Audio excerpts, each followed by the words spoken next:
오늘 우리가 살펴보는 사사기 19장 말씀을 보면은 이스라엘에 이런 일도 없었고 이런 일을 행한 것도 듣지 못했다고 할 정도로 가장 심각한 범죄 내용들이 나와 있습니다. 어떻게 보면 사사기 17장부터 마지막 21장까지는 어떻게 보면 우리의 삶에 이런 일은 없었으면 하는 모습들이 가득하고 있는 것을 보게 됩니다. 17장과 18장은 종교적인 타락에 관련된 말씀이 바로 17장과 18장 말씀입니다. 그리고 19장부터 21장까지 말씀은 도덕적인 부패에 관련된 모습이 나와 있습니다. 어떻게 보면은 하나님을 왕으로 모시지 않은, 하나님 없이 살아가고 있던 당시 이스라엘 사회의 가장 두 가지 안 좋은 모습이라고 할 수 있겠죠. 종교적인 타락과 도덕적인 부패. 그런데 안타깝게도 이 종교적인 타락과 도덕적인 부패 가운데는 레위인이 다 관여되어 있다는 것이 가장 안타까운 일이라고 할 수가 있을 것입니다. 지난번에도 말씀드렸지만 성도들이 바라는, 교회를 향해서 바라는 것은 이거였습니다. 교회는 교회답고 목회자는 목회자답고 성도는 성도다운 것이 2019년도에 우리의 삶의 회복이 되기를 원하는 내용입니다. 그런데 오늘 우리가 살펴보는 내용들은 교회가 교회답지 못하고 성도가 성도답지 못하고 목회자가 목회자답지 못했을 때 생겨나는 도덕적인 타락의 모습들이 오늘 말씀에 보면은 나타나 있는 것을 볼 수가 있습니다. 오늘 19장 말씀에 보면은 한 레위인이 이 거류지를 거주할 곳도 없이 떠돌아다니고 있던 사람이 자신의 첩을 찾아 나서는 것으로 시작이 되고 있습니다. 우리 말씀을 한번 보실까요? 우리 1절과 2절 말씀을 한번 보겠습니다. 1절과 2절 말씀을 한번 보실까요? 1절과 2절 말씀입니다. 제가 한번 읽어보겠습니다. 이스라엘의 왕이 없을 그때 에브라임 산지 구석에 거류하는 어떤 레위 사람이 유다 베들레헴에서 첩을 맞이하였더니 그 첩이 행음하고 남편을 떠나 유다 베들레헴에 그의 아버지의 집에 돌아가서 거기서 넉 달 동안을 지내매. 아멘. 오늘 말씀에 보면은, 이 성경에 보면은 거류하다라는 것은 거주하다라는 단어와는 다릅니다. 거류하다라는 단어는 어디 한 곳에 머물지 못하고 떠돌아다니는 삶을 뜻하는 단어가 바로 이 거류하다라는 단어입니다. 레위인이 거류를 했다라는 것은 오늘 그가 정착해서 또 레위인으로서의 사역을 감당하지 못하고 여전히 떠돌아다니는 삶을 살아갈 수밖에 없었던 사람이라고 말씀합니다. 그런데 이 사람에게는 첩이 있었습니다. 이 히브리어에 보면은 이 아내라는 단어는 이샤라는 단어를 사용합니다. 그래서 요새 젊은이들이, 우리 형제들이 그 신부가 되는 자매들한테 이 노래 특송을 하는 경우들이 많죠. 제가 참 감사합니다. 왜냐면은 제가 결혼할 때만 해도 이 신랑이 특송을 안 해도 됐는데 요새는 이제는 신랑이 신부를 위해서 이렇게 노래도 불러줘야 되다 보니까 지금이라면 참 결혼하기 어려웠겠다라는 생각을 갖습니다. 자, 그런데 요즘 부르는 이 노래 중에서 이런 찬양이 있습니다. 이씨가 이샤에게, 남자가 여자에게, 한 남편이 아내 될 사람에게 불러주는 이런 찬양이라는 것입니다. 그런데 이 이샤라는 단어가 정식 와이프를 뜻하는 단어입니다. 그런데 히브리어 중에 차라라는 단어가 있습니다. 이 차라라는 단어는 둘째 부인을 가리키는 말입니다. 그리고 이 필레겟이라는 단어는 첩으로도 번역이 되고 또는 아내와는 동등한 위치에 있는 세 번째 아내를 뜻하는 것이 펠레겟이라는 단어를 사용합니다. 그런데 오늘 말씀에 나오는 이 첩이라는 단어는 세 번째 아내를 뜻하는 단어를 사용하고 있습니다. 그렇다면 이 레위인이 비록 머물 곳은 없고 그가 살 곳은 없지만 아내를 적어도 세 사람은 거느리고 살고 있는 사람입니다. 여러분, 목사님이 계시는데 정식 와이프가 계시고 두 번째 와이프도 있고 세 번째 와이프가 있는 그런 케이스입니다. 여러분, 이런 모습은 어떻죠? 하나님께서는 한 사람에게는 한 사람을 허락하셔서 일부 일처제를 허락하셨는데, 오늘 하나님의 일을 감당하는 레위인이 3명의 아내와 살고 있는 것입니다. 이것은 당시 부와 권세를 나타내는 상징적인 모습이었습니다. 그는 자신의 부요로움과 자신의 권세가 있다라는 것을 아내를 여러 명 취함으로 말미암아 오늘 그가 과시를 하고 있었습니다. 하나님의 일을 하고 성전의 일을 돌보는 레위 사람이 3명의 아내와 살고 있는 것이었습니다. 그런데 이 아내가 행음을 하고 자기의 집으로, 친정집으로 도망을 갔습니다. 다른 성경에 보면은 남편에 대항하여서 음행을 행했다라고 말씀합니다. 다시 말해서 그 레위인에게서 오늘 뭔가 부족함을 발견하고 그것으로 인해서 대항해서 음행을 하고 이 친정으로 돌아가 버렸습니다. 자, 그렇다면 이 레위 사람은 어떻게 해야 될까요? 이런 모습을 보면서 하나님께서 원하지 않는 가정이 세워졌을 때 이런 잘못된 모습들이 있구나라는 것을 깨닫고 빨리 이 문제를 청산해야 됐을 것입니다. 그런데 이 사람은 이 친정으로 간 아내에게 좋은 말로 권유해서 데려오고자 이 유다 베들레헴 땅으로 가고 있습니다. 그리고는 이 장인과 함께 잔치를 벌입니다. 당신은 보통 손님이 오면은 3일 정도의 잔치를 벌렸다고 합니다. 처음에는 만나서 반가움을 하고, 두 번째 날은 잔치를 베풀고, 세 번째 날은 그 방문한 손님의 그 방문한 목적에 관해서 나눔으로 말미암아 문제를 처리한 것이 보통의 모습이었다고 합니다. 그런데 오늘 이 장인은 이 레위 사람과 함께 4일 그리고 5일째까지 오늘 잔치를 벌이고 있습니다. 아마도 이 자신의 딸이 음행을 하고 오늘 간음을 행하고 친정으로 돌아왔기 때문에 그것으로 인해서 그 사위에 대한 불편한 마음과 미안한 마음과 또한 이 딸을 제대로 키우지 못했다라는 그런 이유 때문에 아마도 잔치를 평상시보다 훨씬 더 오늘 길게 가졌던 것 같습니다. 그런데 이 잔치 속에서 오늘 두 사람이 하고 있는 것은 단지 먹고 마시며 즐기는 모습이었습니다. 우리 말씀을 한번 보실까요? 우리 4절 말씀을 한번 보겠습니다. 4절 말씀을 우리 한번 같이 읽어보실까요? 4절 말씀 우리 같이 읽습니다. 그의 장인 곧 그 여자의 아버지가 그를 머물게 하매 그가 3일 동안 그와 함께 머물며 먹고 마시며 거기서 유숙하다가 아멘. 오늘 이 성경에서 오늘 동사가 나란히 나오는 것은 이것은 아무 생각 없이 일련의 일들이 일어나는 것을 뜻하고 있습니다. 오늘 이 장인과 사위가 마주 앉아서 먹고 마시며 함께 즐거워하고 있습니다. 그런데 오늘 이 말씀은 오늘 4절에만 나오지 않습니다. 6절에도 보면 이렇게 되어 있습니다. 함께 먹고 마시며. 또한 8절의 말씀에도 보면 함께 먹고라는 단어가 나옵니다. 오늘 그들은 이 문제를 처리하기 위해서 하나님 앞에서 오늘 그들 가운데 잘못한 것이 무엇인지를 그들이 해결하는 것이 아니라 단지 문제를 해결됐기 때문에, 문제를 덮었기 때문에 함께 먹고 마시고 즐기는 모습들이 계속적으로 진행되고 있습니다.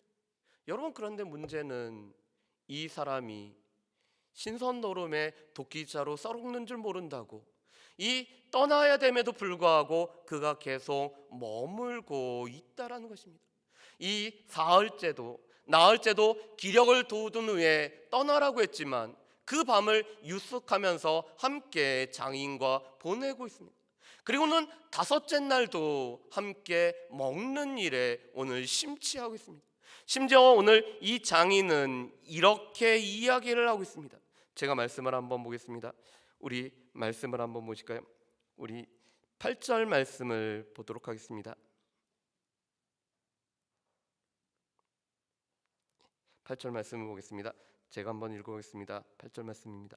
5째 날 아침에 일찍이 일어나 떠나고자 하매 그의 여자의 아버지가 이르되 청하노니 그대의 기력을 돋우고 해가 기울도록 머물라 하므로 두 사람이 함께 먹고 아멘. 오늘 다섯째 날 아침에 떠나려고 하는 이 사위를 붙잡고 오늘 그 장인이 이렇게 얘기합니다. 해가 기울도록 머물자. 우리가 함께 먹으면서 해가 기울도록 머물자라고 이야기를 하고 있습니다. 날이 새도, 날이 흘러가도, 시간이 아무리 흘러가도 그곳에 함께 있고자 하는 장인의 모습을 보게 됩니다. 그런데 이 사람이 해가 지도록 이 장인과 함께 먹었지만 밤중에 이 길을 떠나고자 합니다. 왜냐하면 더 이상 있으면은 안 된다라는 생각을 이 사람이 늦은 밤에서 오늘 생각해냈기 때문에 그렇습니다. 이미 해가 기울었고 이미 날이 어두워지기 시작했는데 그제서야 이 사람이 떠나고 있습니다. 그렇다면 이 사람은 왜 다섯째 날에는 밤을 보내지 않고 이 늦은 시간에 오늘 떠나려고 했을까요? 오늘 그 이유가 18절에 나와 있습니다. 우리 18절 말씀을 우리 같이 한번 읽어보실까요? 18절 말씀입니다. 같이 읽습니다. 그가 그에게 이르되 우리는 유다 베들레헴에서 에브라임 산지 구석으로 가나이다. 나는 그곳 사람으로서 유다 베들레헴에 갔다가 이제 여호와의 집으로 가는 중인데 나를 자기 집으로 영접하는 사람이 없나이다. 아멘. 오늘 이 대화는 기브아에서 에브라임 지파 출신의 노인에게 자신이 어디를 가고 있는지에 관한 이야기를 하는 내용입니다. 그런데 오늘 18절 말씀에 보면은 이런 내용이 있습니다. 이제 여호와의 집으로 가는 중인데, 오늘 이제 여호와의 집으로 가는 중인데는 몇 가지로 해석이 됩니다. 이 여호와의 집 방향으로 간다라고 해석이 되기도 하고, 여호와의 집에서 섬기기 위해서 나는 이 집으로 간다라는 뜻도 가지고 있습니다. 다시 말해서 오늘 이 사람이 길을 나설 수밖에 없었던, 늦은 저녁에라도 오늘 길을 출발할 수밖에 없었던 이유는 그 다음날 여호와의 집에서 사역을 감당하기 위해서는 출발을 할 수밖에 없었습니다. 아마도 내일 사역이 없다라면은, 내일 여호와의 집에서 섬기는 일이 없었다라면은 오늘 장인이 요청한 것처럼 하룻밤을 더 보냈을지도 모릅니다.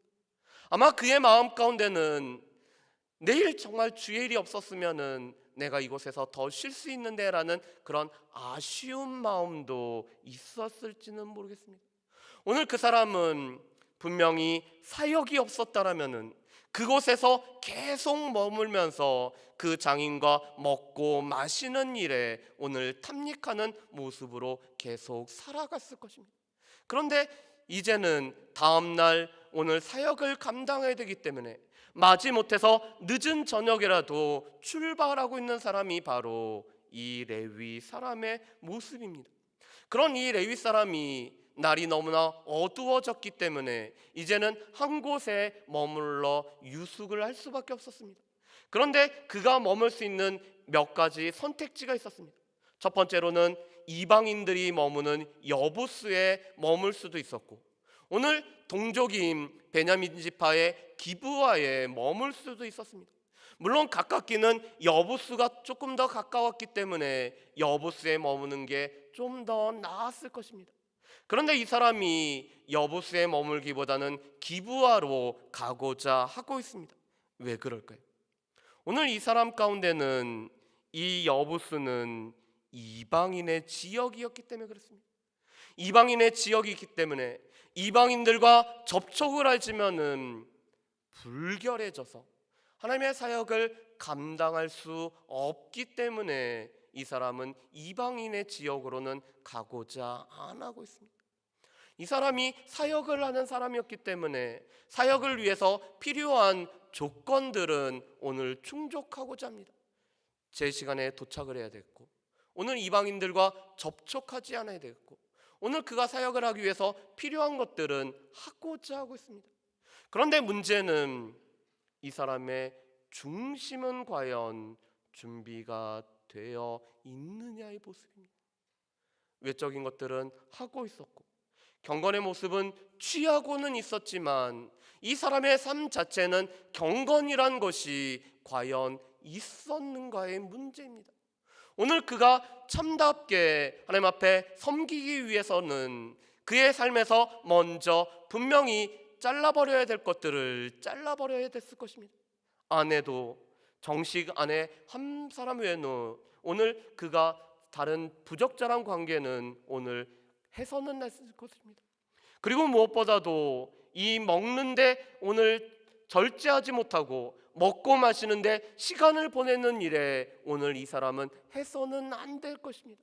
그런데 이 사람은 외적인 경건의 모습은 취하고는 있었지만 실제적으로 경건의 능력을 쌓는 데는 조금도 관심을 기울이지 않는 사람이었음을 보게 됩니다. 그런 그가 기브아에서 오늘 머물 곳을 찾고 있지만 한 사람도 오늘 이 사람을 머물 곳으로 인도하는 사람이 없었습니다. 당시 율법 가운데는 이 나그네를 대접하는 것이 율법의 내용이었습니다. 이 율법은 우리가 잘 아는 것처럼 율법의 핵심은 하나님을 사랑하고 이웃을 사랑하는 것이 이 율법의 핵심이었습니다.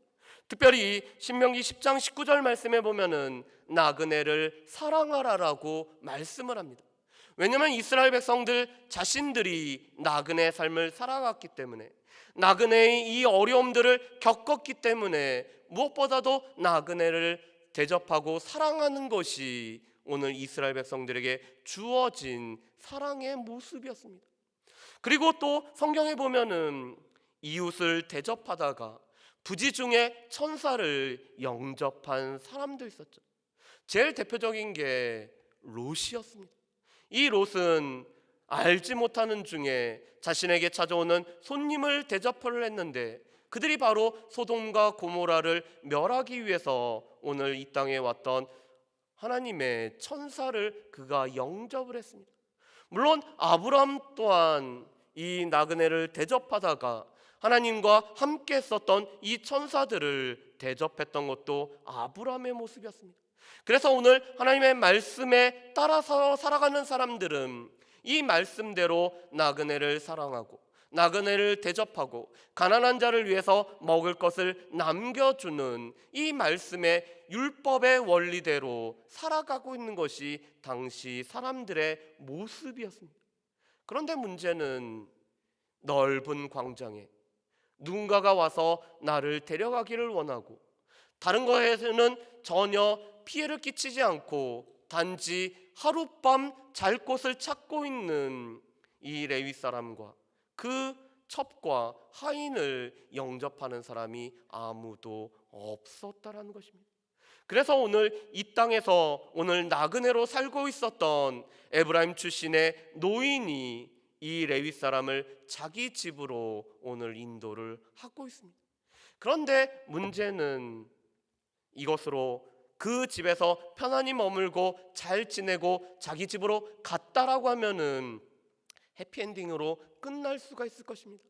그런데 오늘 말씀해 보면은 정말 있어서는 안 되는, 있을 수가 없는 일이 오늘 벌어지고 있습니다. 오늘 우리가 읽어봤던 이 22절 말씀부터는 창세기 19장에 나오는 소돔과 고모라와 똑같은 일이 벌어지고 있습니다.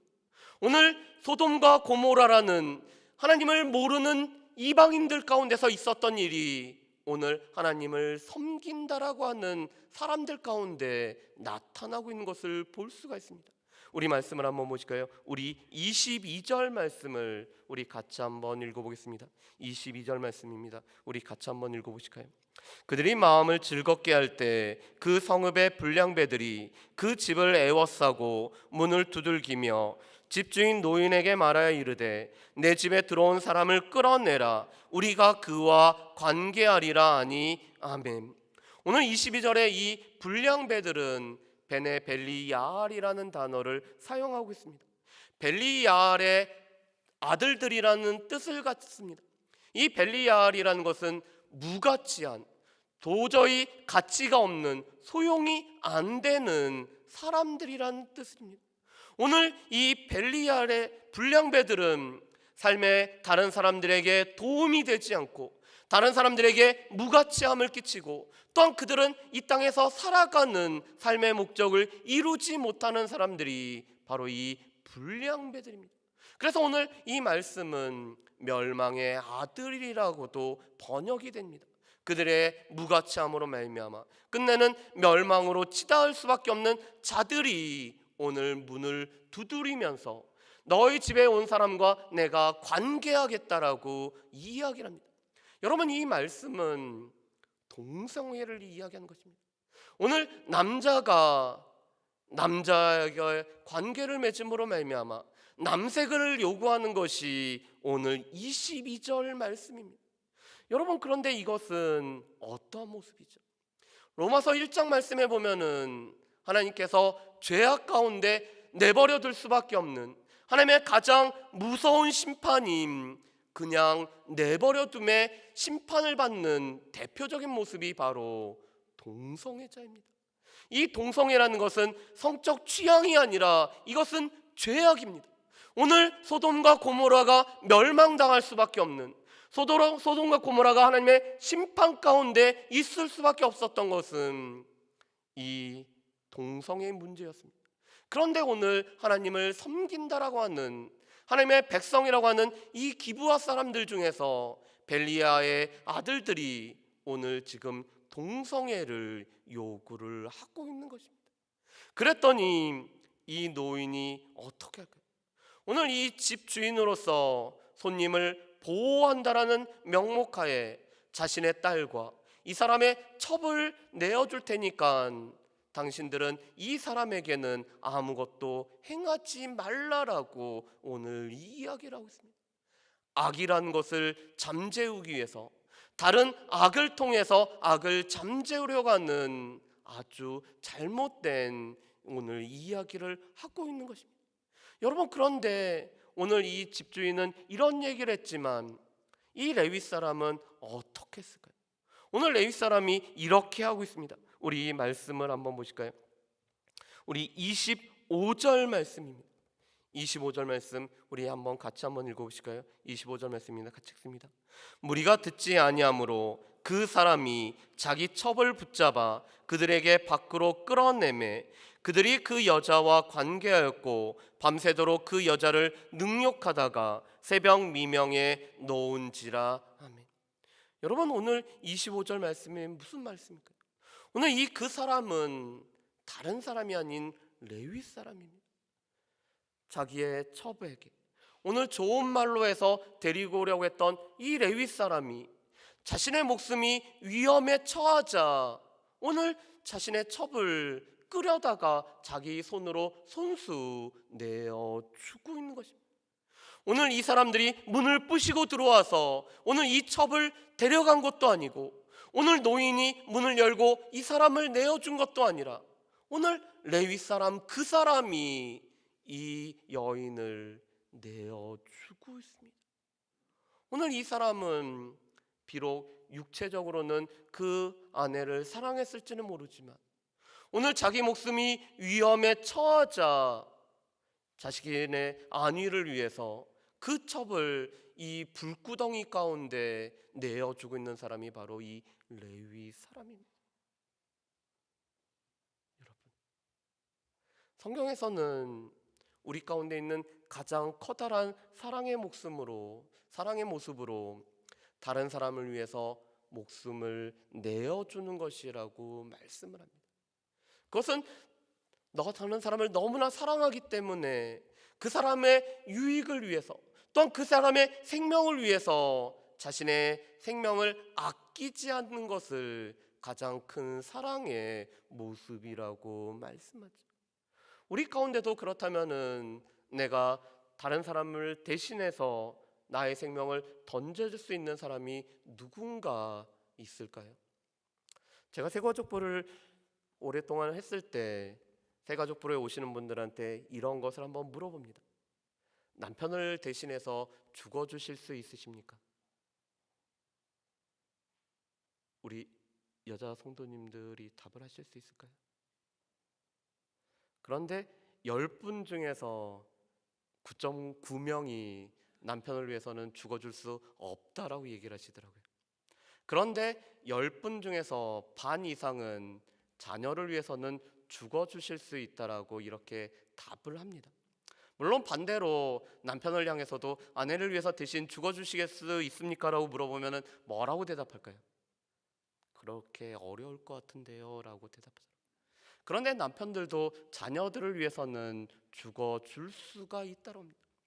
오늘 하나님께서 우리를 가장 사랑하신 모습이 자신의 독생자를 아끼지 않고 우리를 내어주신 그 사랑이라고 말하는 것은 사랑의 모습이 어떠해야 되는지를 말씀하는 것입니다.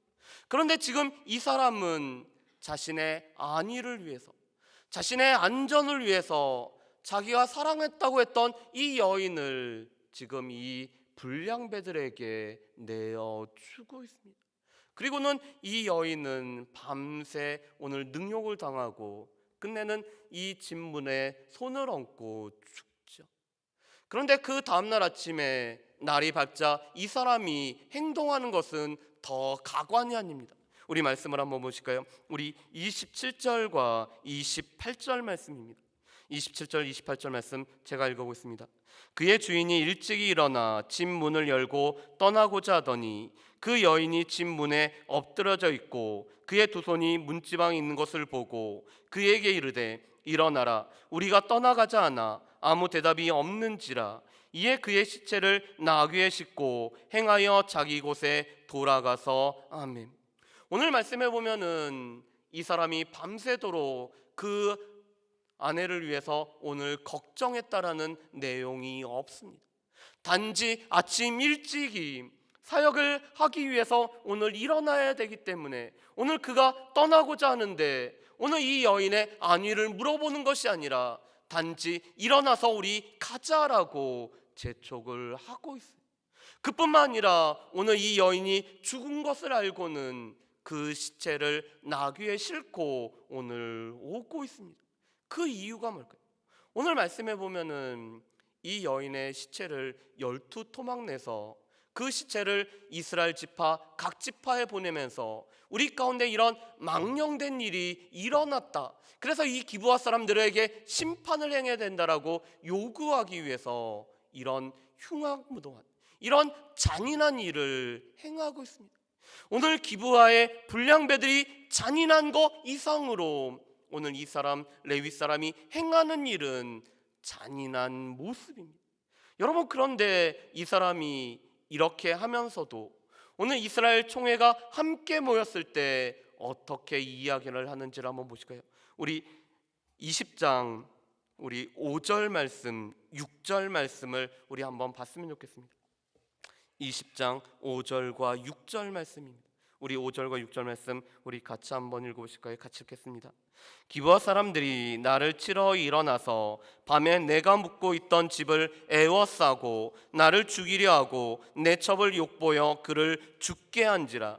내가 내 첩의 시체를 거두어 쪼개서 이스라엘 기업에 온 땅에 보냈나니 이는 그들이 이스라엘 중에서 음행과 망령된 일을 행하였기 때문이라. 아멘. 여러분, 오늘 말씀을 보면은 오늘 이 레위 사람이 이렇게 얘기합니다. 오늘 그들이 집을 둘러싸고 나를 위협하고, 물론 지금 이 사람을 관계하겠다라면서 지금 공포적인 분위기를 조성을 하고 있죠. 그런데 오늘 이 사람은 한술을 더 뜨고 있습니다. 나의 생명을 위협하고 있었기 때문에, 또 나를 죽이려고 했고, 내가 보는 앞에서 이 내 첩을 욕을 보였다라고 이야기를 하고 있습니다. 오늘 이 사람은 뭐든지 자기 중심이죠.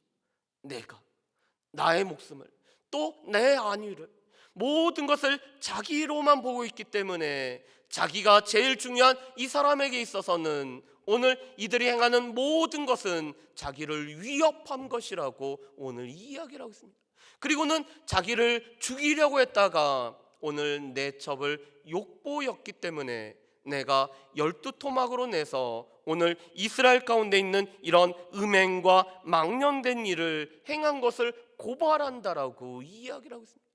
여러분, 그런데 진정 음행과 망령된 일을 행한 자는 누굴까요? 물론 이 기브아 사람들, 이 기브야의 불량배들, 그리고 또 이 기브야 사람들을 오늘 벌하지 않았던, 그래서 그들의 일들을 묵인했었던 기브야 사람들의 문제가 분명히 심각합니다. 그것은 이스라엘 가운데 있어서는 안 되는 죄악입니다. 특별히 7계를 범하였기 때문에, 무엇보다도 7계 중에서도 동성애를 행했기 때문에 그들의 죄악은 너무나 명백합니다. 그들은 망령된 일을 행한 사람들입니다. 그런데 문제는 이 레위 사람의 모습을 볼까요? 이 레위 사람 자체가 음행과 망령된 일을 행하는 자였습니다. 자신의 음행과 자신의 망령됨을 먼저 하나님 앞에 철저히 회개하고 그것을 돌이켜야 되는데도 불구하고 자신의 망령됨과 자신의 음행은 결코 회개하지 아니하고 다른 사람들이 행했던 죄악과 잘못된 것에 관해서만 오늘 이 이야기를 하고 있는 사람이 바로 이 레위 사람의 모습이죠. 그래서 예수님도 마태복음 7장에서 우리에게 이렇게 말씀합니다. 비판하지 말라. 우리가 그 비판하는 비판으로 우리가 비판을 받으며 우리가 헤아리는 헤아림으로 우리가 헤아림을 받을 것이고, 우리의 눈에 있는 들보를 빼야지만이 다른 사람들에 있는 티끌을 뺄 수가 있다라고 말씀합니다. 이것은 무엇일까요? 우리 가운데 자기 정화의 능력, 우리 가운데 우리의 문제를 발견하고 우리가 스스로 해결할 수 있는 자기 애통의 모습, 자기 회개의 모습이 우리 가운데 먼저 이루어져야 된다는 것을 말씀을 하고 있습니다. 오늘 이 사람은 자신의 죄악들, 자신의 음행들, 자신이 하나님 보시기에 망령됐던 모습들, 무엇보다 하나님 앞에 경건한 모습은 보이고 있었지만 경건의 능력이 삶에서 나타나지 않았던 그런 모습을 하나님 앞에서 회개하고 그것을 돌이키면서 하나님 앞에 철저히 이 부분들이 해결됐어야 됨에도 불구하고 자기 정화 능력이 떨어져 버린 이 사람은 자신을 돌아보는 것이 아니라 많은 사람들에게 오늘 화살을 쏘고 있습니다. 그뿐만 아니라 과장을 하고 오늘 그들 가운데 있는 음행을 오늘 알리기 위해서 더 큰 과장을 행하는 모습이 이 레위 사람의 모습입니다.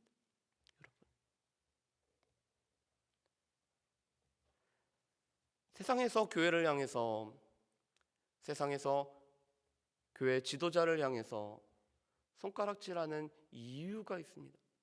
물론 그들 가운데서는 교회와 또한 하나님의 지도자들을 싫어하는 그 마음들이 이 어둠 가운데 매여 있기 때문에 주의 몸된 교회를 공격하는 모습들이 분명히 있죠.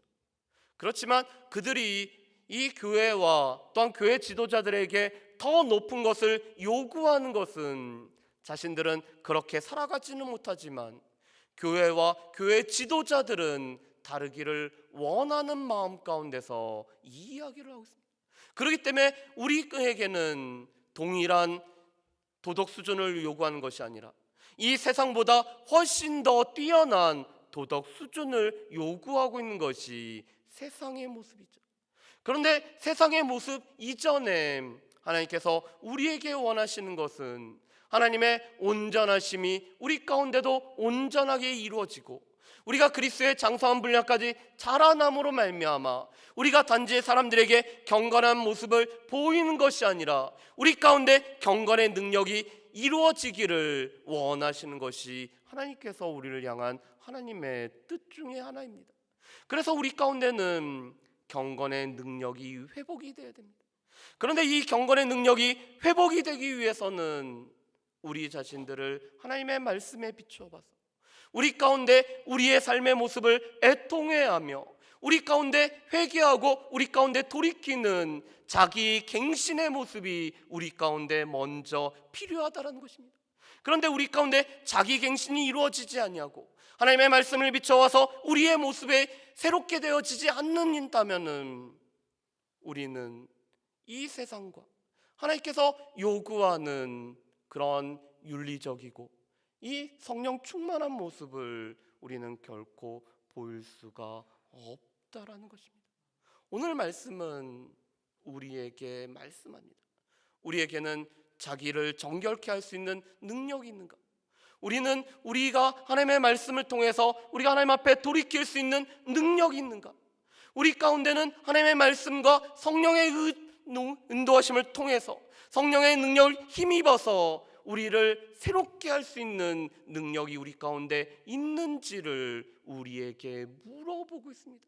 우리 가운데 지금 필요한 것은 성령께서 우리 가운데 찾아오심으로 말미암아, 성령께서 우리의 삶을 주의 말씀 가운데 비추어 주심으로 말미암아 우리 가운데 하나님 보시기에 합당하지 못한 것이 있다라면은 그것을 내려놓고 하나님 앞에 돌이킬 수 있는 회개의 능력이 우리 가운데 다시 한번 회복됨이 필요함을 볼 수가 있습니다. 바라기는 우리 가운데 주의 능력을 통해서 우리 가운데 정결의 능력이, 우리 가운데 회복의 능력이, 우리 가운데 깨끗함의 능력이 회복되어질 수 있는 저와 여러분들 되시기를 주의 이름으로 축복합니다. 우리가 하나님의 일을 하기에 앞서서 우리가 하나님의 사람인지, 우리가 하나님의 사람답게 살아가고 있는지, 우리가 하나님의 사람으로 살 수 있는지가 먼저 회복이 되어짐으로 말미암아 우리에게 맡겨진 사명들을 감당하는 저와 여러분들 되시기를 주의 이름으로 축복합니다. 기도하겠습니다. 사랑하는 풍성하신 아버지 하나님, 오늘 레위 사람과 기브아 사람들과 또 당시의 사람들이 얼마나 하나님의 말씀을 떠나서 자기 소견에 옳은 대로 행하고 있는 모습인지를 보게 됩니다. 주님, 우리 가운데 말씀에 비추어서 성령의 이끄심을 통해 성령의 우리를 깨끗게 하시는 능력을 힘입어서 우리를 정결케 하는 능력이 회복되어지는 우리의 삶이 되어질 수 있도록 주여 도와주옵소서. 많은 사람들에게 경건의 모습을 보이는 것이 아니라 우리 가운데 경건의 능력이 회복되게 하시옵고, 경건의 능력이 회복되어짐으로 말미암아 하나님의 백성답게 살아갈 수 있는 우리의 삶이 되어질 수 있도록 주여 도와주옵소서. 교회가 교회답게 되게 하시오며 목회자가 목회자답게 하시옵고 성도가 성도다워짐으로 말미암아 하나님의 거룩한 백성으로 살아가는 우리 모든 사랑하는 주의 백성들 되기를 소망하오며 감사드렸고 예수님의 이름으로 기도합니다. 아멘.